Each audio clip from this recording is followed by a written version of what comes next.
Será que o mundo inteiro vai ter que começar a usar VPN para poder acessar o X?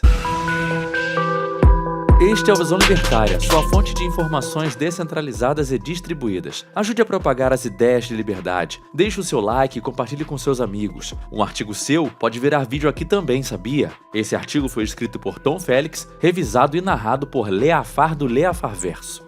Não é novidade para ninguém a briga entre o digníssimo sinistro do STF, Alexandre de Moraes, e o bilionário Elon Musk sobre as ordens incoerentes e hipócritas que estão proibindo o Twitter no Brasil.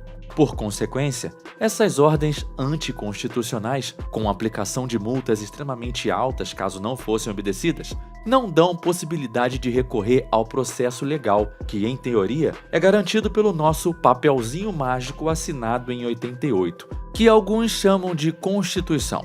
Essa briga não gera fruto algum nem para o próprio Alexandre de Moraes, cujos funcionários tiveram conversas vazadas, deixando claro o desejo individual e particular de focar na perseguição política contra políticos de direita e pessoas relacionadas a esse espectro político, chegando a pedir que seus aliados fossem criativos na hora de justificar esses processos.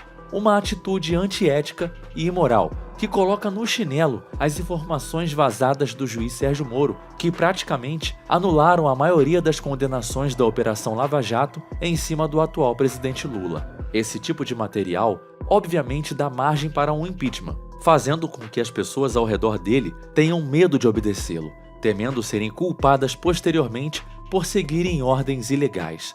O impeachment ainda não avançou de forma satisfatória por conta das velhas correntes políticas que temos entre os líderes do governo. Toda essa questão não surpreende ninguém, já que aqui é o Brasil e a justiça é cega apenas em sua personificação em forma de estátua. Isso prejudica nossa posição diplomática à medida que essas ações ganham os holofotes no exterior, com o Brasil agora incluído na lista de países que baniram o X, ao lado da Rússia, China, Irã e Coreia do Norte. Como vocês podem ver, só países democráticos e com conceitos sociais e econômicos exemplares para o mundo, não é mesmo?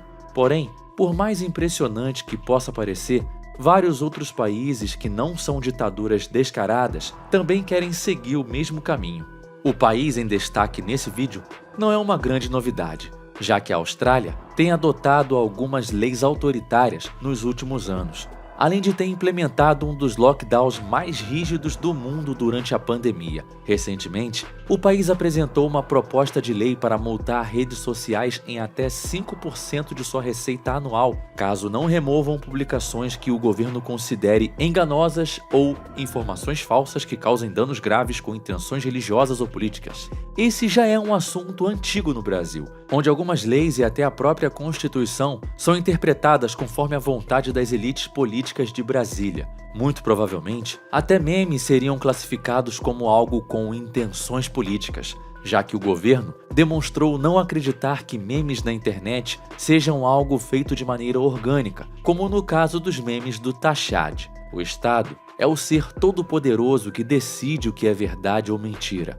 Mais alguns passos na escalada do autoritarismo digital e vamos poder nomear o sinistro Alexandre de Moraes como o ministro do Ministério da Verdade, exatamente nos mesmos moldes que na história fictícia do livro 1984, de George Orwell. Fictícia, tá bom? História fictícia. Mas, deixando as especulações de lado, o próprio Elon Musk reclamou sobre isso, respondendo a uma notícia compartilhada apenas com a palavra fascista.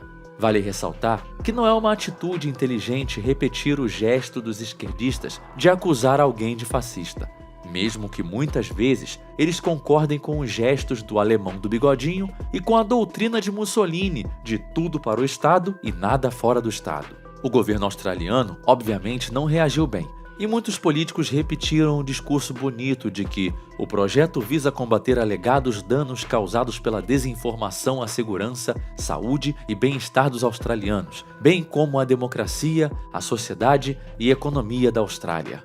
Um assessor do Tesouro australiano chegou a chamar a lei de loucura, alegando que ela era um exercício de soberania do país para manter seus cidadãos a salvo de fraudadores e criminosos. Será que esse cara tem um amigo em Brasília chamado Alexandre? O primeiro-ministro da Austrália, Anthony Albanese, também respondeu ao caso, dizendo a repórteres na capital que as redes sociais têm uma responsabilidade social. Se o senhor Musk não entende isso diz mais sobre ele do que sobre o meu governo. Não são apenas Brasil e Austrália que estão tentando empurrar uma censura legalizada nas redes sociais e ameaçar o X. A União Europeia já tenta regulamentar a internet há tempos, como no caso da proposta do artigo 13 em 2017, que daria direitos autorais até para memes, uma óbvia bobagem.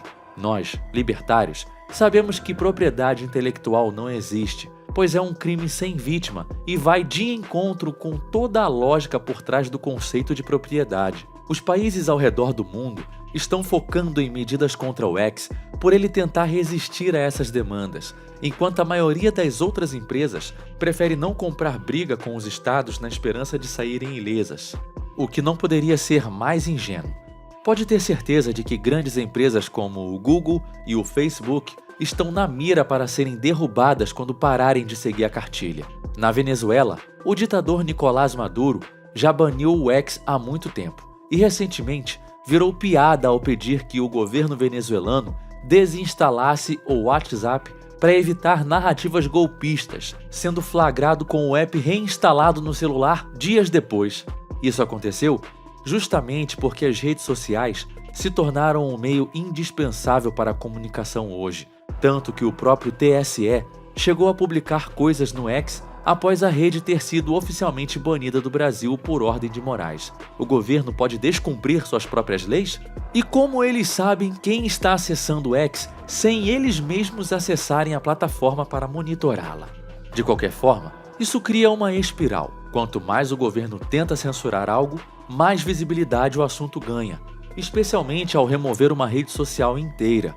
A maioria das pessoas ignorou as ameaças de proibição e disse abertamente que usaria VPNs para continuar acessando o X, com as buscas por VPN aumentando em quase 200% antes da queda do site.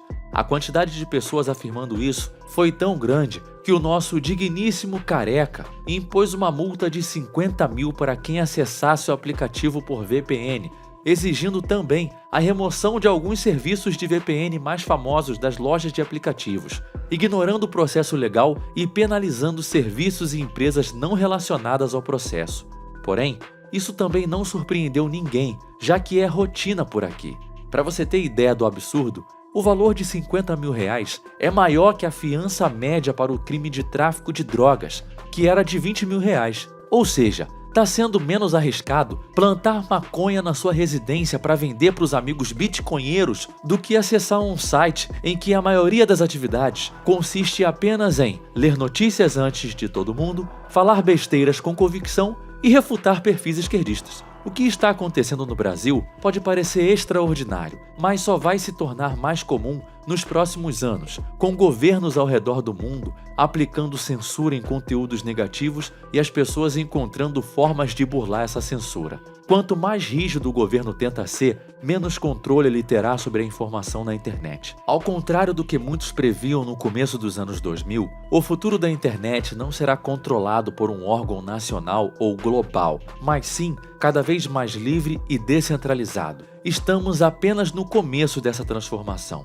Com o avanço das tecnologias voltadas à privacidade na rede, como criptografias mais robustas e o uso crescente de VPNs e navegadores anônimos, o controle estatal sobre a internet se torna cada vez mais difícil. A cada nova tentativa de censura ou controle, surgem novas ferramentas que capacitam os usuários a burlarem essas barreiras, garantindo que o fluxo de informações continue livre e acessível. Além disso, a mudança de gerações nos traz um fato importante. A maioria dos adolescentes e jovens adultos já entendem bem sobre computadores e sobre o uso da internet desde a infância. Isso cria uma geração de internautas muito mais apta a lidar com tecnologias descentralizadas e a buscar maneiras de proteger sua privacidade e autonomia online, diferente da maioria dos usuários nos anos 90 e 2000. Esse conhecimento disseminado é uma ameaça direta a qualquer tentativa de controle estatal. O crescimento de tecnologias descentralizadas como o Bitcoin é um exemplo claro de como as estruturas centralizadas serão cada vez mais desafiadas. A criação e distribuição de conteúdos descentralizados se tornarão uma forma imparável que não apenas resistirá ao controle estatal, mas também irá espalhar a mensagem de liberdade e anarquia para um número cada vez maior de pessoas. O futuro da internet será moldado por essa resistência e a luta pela liberdade se fortalecerá mais do que nunca, mesmo que a maioria das pessoas envolvidas nunca tenha lido ou ouvido falar sobre os conceitos libertários que ensinamos por aqui. A guerra está apenas começando. Obrigado pela audiência. Esse é um canal colaborativo. Participe você também. Cadastre-se agora mesmo no nosso site visãolibertaria.com e envie seus artigos por lá. Os colaboradores recebem recompensas em Bitcoin. Inscreva-se no canal e clique no botão da campainha para ser avisado de novos vídeos. Um abraço e até a próxima.